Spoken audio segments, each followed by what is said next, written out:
Hello,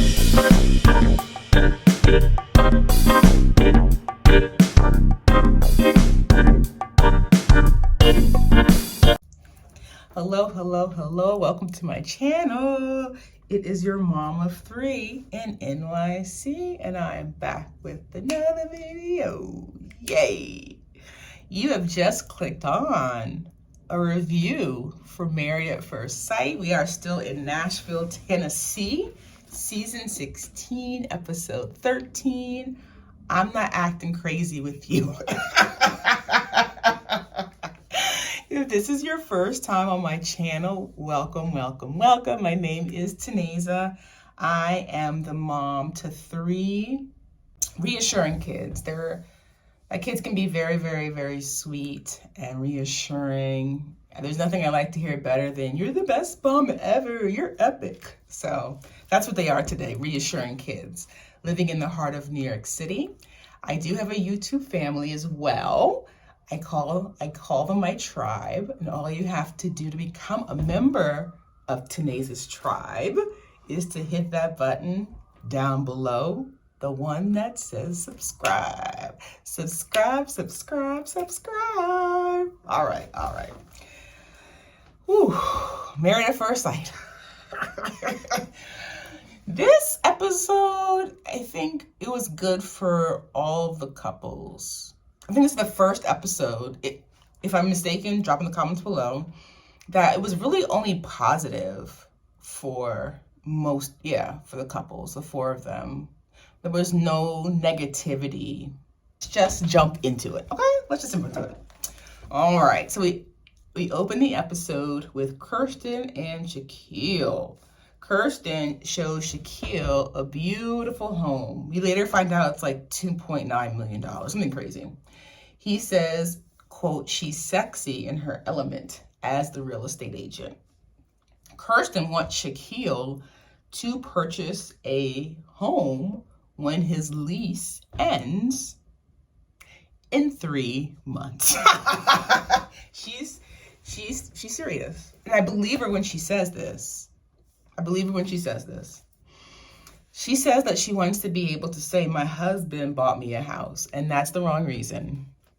Kirsten, that's the wrong reason. You should want a home, build a life, a place for your family, not because you want to be able to say, "This is what happened." And then Shaquille's all about the we, like, why can't we do it together? And Kirsten thinks that it's his job as the male, as her father did, to provide, a house, even a new car, as push presents. When she said that, I was like, girl, I had, sidebar, Taneza. Taneza had beautiful push presents. I got a David Yurman bangle for a baby girl with her birthstones. It was a cuff, not a bangle, sorry. I always get beautiful jewelry. For BB2, I got a David Yurman gold and silver chain link bracelet, which is beautiful. But those are like push presents, right? Like, a house is not a push present. I mean, I guess it can be, but that's like an investment for your family. All right, off the soapbox. Jasmine and Eris. Jasmine's friend, Nikki, stops by. I think Nikki's already married. She explains how she was so attracted to Eris, but now it's fading and that Jasmine needs more from him. And I get it, Jasmine, and I completely agree with you, but what cannot happen is that you withdraw. It's never gonna work. It's never gonna work. I know that you were attracted to him from the very beginning. You want to be a wife, not to be somebody's friend. I completely get that. But now that he is opening up, now that he is being Eris, now that Eris is being more emotionally vulnerable, you gotta stick by him right there. You can't waver. You can't fade away. You have to show up for this marriage if you really want it to work. Both parties have to give 100%. Nicole and Chris. Nicole takes Chris to an Italian market that reminds her of a deli in New York. Nicole says that she always needed a lot of attention, and she got a lot of attention from her parents. In high school, she said that she wished her parents had set more rules and boundaries for her. She lied a lot. She cut school. She stayed out late. You guys, it's not funny, but in my notes I have, Chris looks not only depressed, but now concerned about Nicole's lying. Again, she's a different person now. She's come a long way. But as she's saying this, I was like, I would never get away with any of that stuff in high school. Are you kidding me? I don't know. I never cut, ever. Are you serious? I drove my parents' Volvo 240. The little boxy Volvo, it was white. They bought a brand new like in 1985, and I, 15 years later, whatever, drove it to school. But I wish I would have cut school and gone where? Someone's basement? My parents would not have that. I had the fear of my parents in my heart. I never cut school. I was never hanging out late at night. Like, I didn't even need a curfew because you're home, girl. Curfew for what? OMG, guys. Stories like, like I said, Chris looks not only depressed now, but he's concerned about her lying. Gina and Clint go to a soccer field. I have my notes. Are they standing in the rain? How come like halfway through this scene, like it looks like half of them have little dots on the rain? I was like, y'all better than me. Clint had big feet as a child. He had to work super hard and not give up. And that's something that Gina respects about him. Jasmine, Eris. Eris takes Jasmine to a card shop so that he is willing to be open and vulnerable. Growing up as an only child made him independent, and they moved around a lot as well. His therapist explained that's part of the reason that he's willing just to get up and go from relationships in particular. Kirsten and Shaquille. Kirsten takes Shaquille to her childhood home where she grew up before her parents split when she was 8 years old. Taught her how to be strong. Kirsten is nervous about introducing Shaquille to her dad, and I get it. But Kirsten needs to introduce her dad. The excuse before was like he didn't want to be COVID tested or vaccinated, but now he's not for this process. But I agree with Shaquille when he said, you continue to compare me to a man that I've never met. Like, I would love to meet your dad. I would love to learn more about you. I would love to get his advice and his opinion, but he can't if he's never met him. Kirsten, no. You gotta do it. You gotta do it. You gotta take that step of faith before decision day. Honestly, coming from me, Tanesa. My point of view. All right, 19 days until decision day. Gina and Clint. Gina takes Clint to her hair school. She'd already been through college. 10 years later, she has her own business. And honestly, I was inspired by that. I honestly am inspired by Gina. I really am. She's worked really hard to get where she is, and she should be proud of herself. And I like the fact that she's sharing this part of her life with Clint. And I like the fact that Clint seems more open about the salon. He's not annoyed by it as anymore like he was at first, as he realizes what an important part of her life this is to Gina. Nicole and Chris, they write letters to their younger selves. Nicole reads Chris's note. It broke his heart to see his mom in a bad relationship with an alcoholic. Nicole reads the note to herself and reminds herself that she is worthy of love. And I did like it when she said that, if she had to go through everything she went through to get her to the point where she is now, she would do it because she does love Chris and she does love this marriage. Jasmine and Eris. So this is Eris's letter to himself.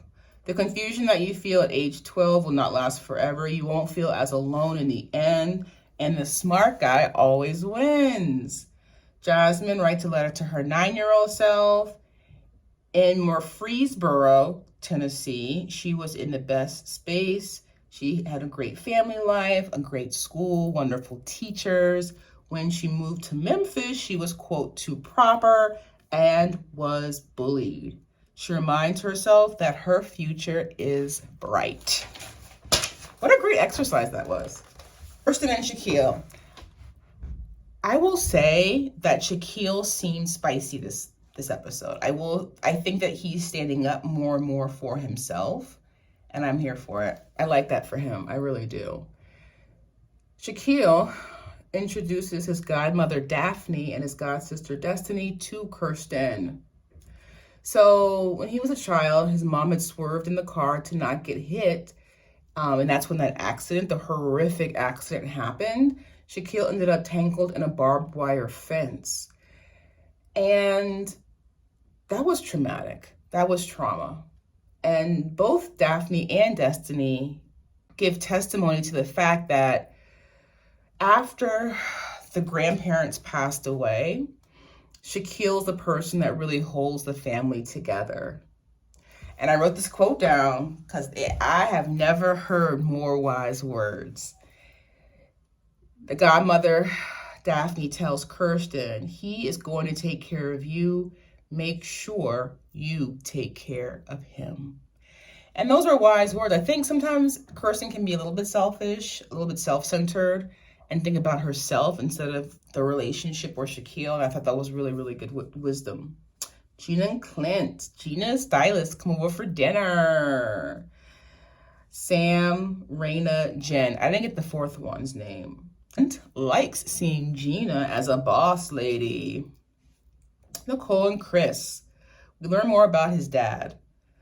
His parents were at the wedding, both. Both of them were at the wedding. We saw footage of Nicole meeting them at brunch the next day. His dad owned a painting business. His parents split when he was young. He saw his dad every other weekend. He did not like working for his dad, who was a perfectionist, type of man he didn't want to be. Nicole wants to be Chris's safe space. A big turning point with his dad was when his dad took care of Coda for him. Shaquille sets up a little date night with Jasmine and Eris. Is that paintball, y'all? Like, what kind of artillery it was? Yeah, was it paintball?